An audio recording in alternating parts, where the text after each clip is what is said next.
Good afternoon, everyone. It is truly an incredible honor to be here today, standing before all of you as I reflect on my year at the Rocky View School's Leadership Academy. Now, I want to start my speech with a bit of a love story. Not the romantic kind, but the kind that changes how you see yourself and the world around you. I want to tell you how I fell in love with leadership.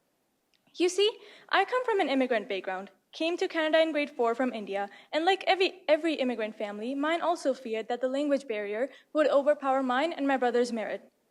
So to counteract this, to improve our English comprehension and speaking, my parents made a rule to watch CBC every night in parallel to dinner. And unlike all the other rules and timetables made in our household, this was actually set in stone.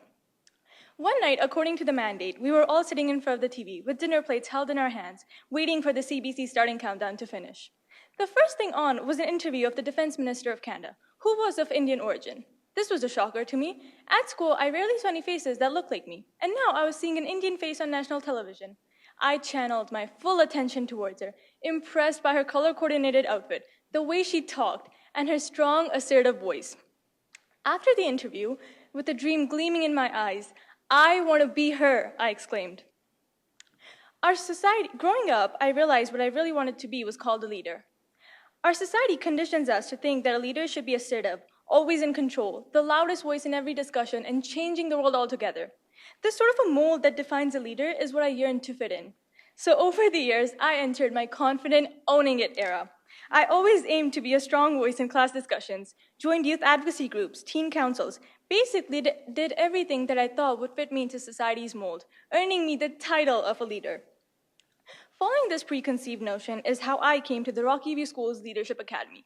On my first day, I picked out my power outfit, a crisp pair of blue straight fit jeans and a crop top, spent a whole half hour curling my hair and perfecting my looks. I was ready. After a 20-minute walk, I entered the room with confidence in one hand and coffee in the other. Immediately, we started working on our team posters.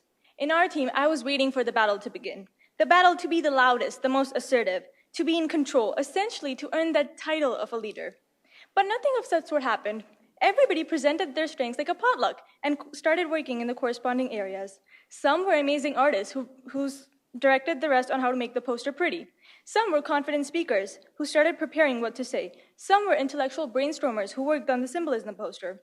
What amazed me was that there was no title of a leader, and nobody even wanted it. There was sort of a flow and understanding in the group where everyone was a leader, contributing their strengths and passions equally to the effort. Nobody interested in fitting in society's mold of leadership. That day, on my walk home, I thought about how my deep preconceived belief, the society's mold of leader that I had yearned to fit in for the 4 years of my life, was suddenly challenged in just 8 hours of academy.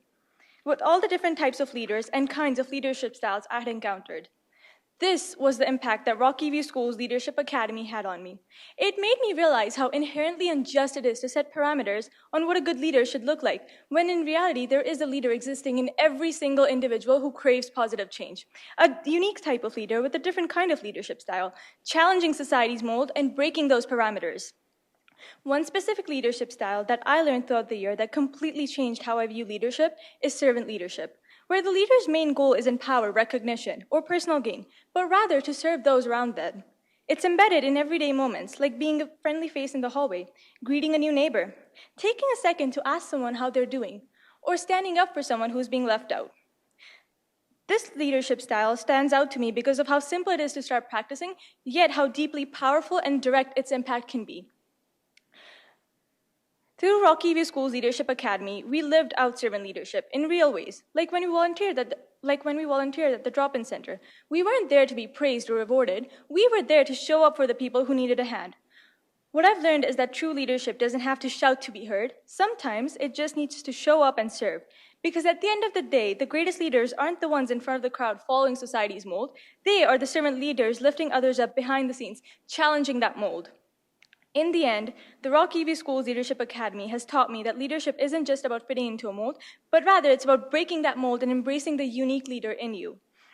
Leadership isn't just about titles or recognition. It's about service, compassion, and lifting others up. Every act of kindness, every time you choose to show up for someone, every time you put others first, those are the moments that define a true leader, not titles or parameters set by society to validate a leader. So today, I challenge each of you to step away from the image of the perfect leader society has sold us and instead embrace the unique version of leadership.